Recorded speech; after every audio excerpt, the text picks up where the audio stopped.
Hey guys, it's Matthew here, and today I'm going to answer a question that I got on Facebook from my buddy Scott. He asked, when I get to a new track, what do I do or look for before I put my car down, and what my goal is for my first practice session. Um, so I'm going to talk about that, and I'm going to elaborate and talk about what I do all through Friday night. As my typical routine at a trophy race. And don't mind me. I'm working on my B74 diffs for this weekend at Fastlane.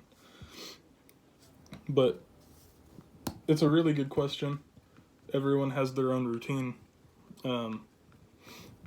Typically, when I show up to a track, like whether it be PCRC, which is my local track, or like Fastlane or NWA or whatever, wherever I go, I don't throw my car down immediately and just drive.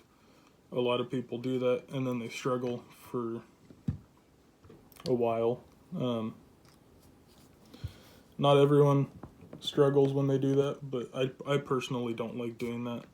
I feel like it is somewhat of a waste of time to me, and especially at a bigger event like March Mayhem that I'm getting ready to go to, or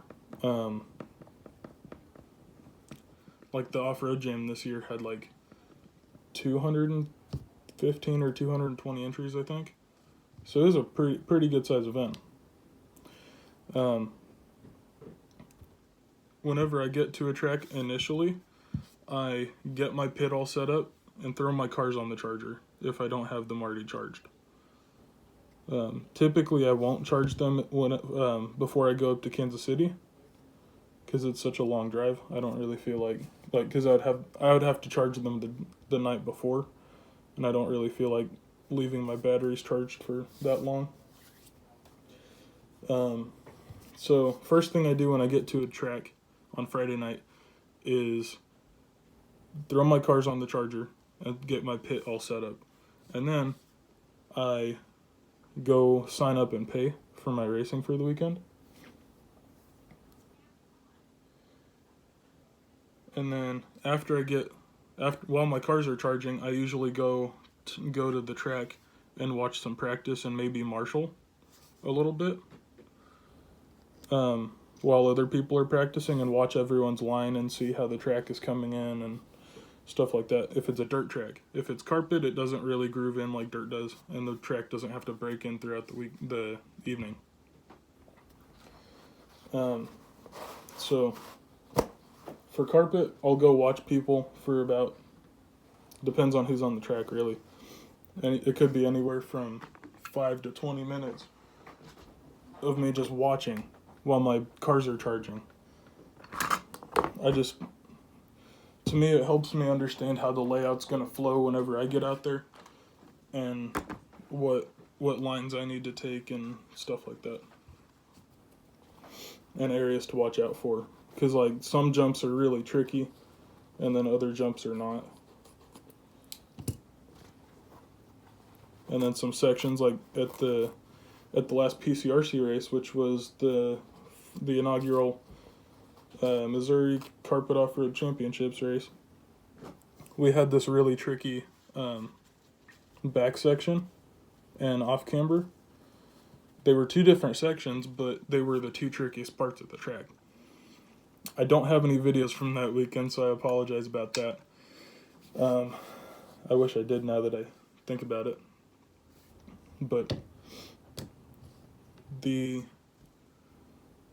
while I'm watching practice, like I said, I watch people's line, and I watch just how the track is coming in. If it's dirt, if it's carpet, like I said, it doesn't come in. But I do that all before I even think about throwing my car down. And then after I'm done watching practice, I go back to my pit and I get my four-wheel drive car set up first. I check my ride height and my camber, and just make sure everything's tight and stuff like that. And then I go out for my first run. If it's dirt, then my first run is always, first 2 or 3 runs actually, depending on what tires I run, and how well I prep them. First few runs will be just getting the tires worked in. And I always do four-wheel drive first on dirt because it's an easier car to drive for me. Because there's physically more grip with a four-wheel drive car on clay or dirt or whatever you want to call it than a two-wheel drive car. And the two-wheel drive cars are always harder to drive. But if I'm running on carpet, I typically start with two-wheel drive first because on that it's the easier car to drive for me.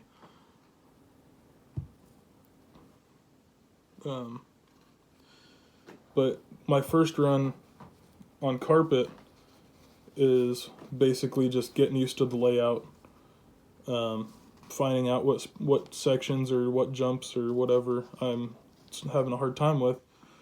That way I can, once I'm done marshalling or once I'm done driving, I can go marshal and marshal in that area and watch what people are doing through that section.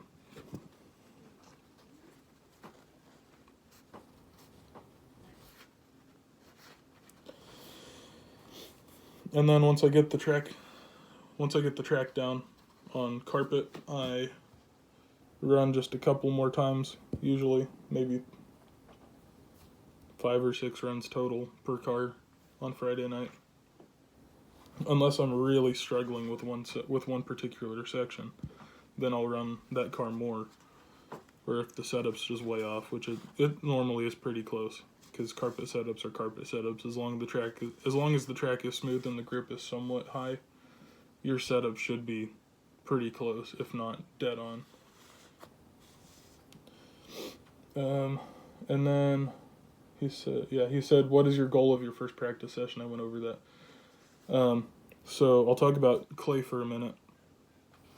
After my first practice run, I'll go back and I'll wash my tires and charge my car back up. And then I'll run four-wheel drive again. I'll do that until that car is dialed and the tires are fully gripping the track. Like I said, it's just easier to drive and the tires come in a little faster than the two-wheel drive. And then this past time that I went to Fastlane in January, I experimented with throwing my two-wheel drive rear tires on my four-wheel drive car,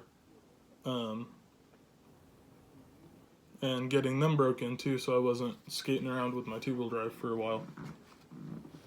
And that seemed to work pretty good, so I think that'll be my new thing.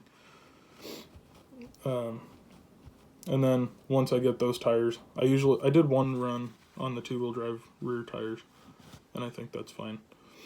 So then I take two-wheel drive out, since it's usually the harder car to set up and get dialed in, and just work the rest of the night with it if I need to on dirt. Like I said, on carpet, I do two-wheel drive first because it's easier to drive on carpet for me. So it's kind of the opposite, actually. On dirt, I start with my four-wheel drive car first and then do two-wheel drive. And then on carpet, I do the two-wheel drive car first and then the four-wheel drive. On like a really big event at Fastlane, if one car is struggling really, like a lot more, I'll just say, if one car is struggling a lot, which I haven't had this happen for a while, but if one of my cars is struggling a lot, I'll run it all night long until I get it where I like it. And then if I don't have enough time to get my other car dialed in, I'll just run it Saturday morning. That's pretty stressful, but it's just what I do if I don't have time to do both. Like I said, I've not needed to do that for a while. The last time I did it was when I had my 3 X-ray cars, my XB2, XB4, and my XT2. I ran the 2 buggies Friday night and the stadium truck Saturday morning. Like I said, a lot of your Friday night routine will be personal preference, and it doesn't have to be the same every time. You can make adjustments to your routine, and just whatever you need to do. So, if you guys have any more questions, drop them in the comments below. Thank you for watching, and see you guys next time.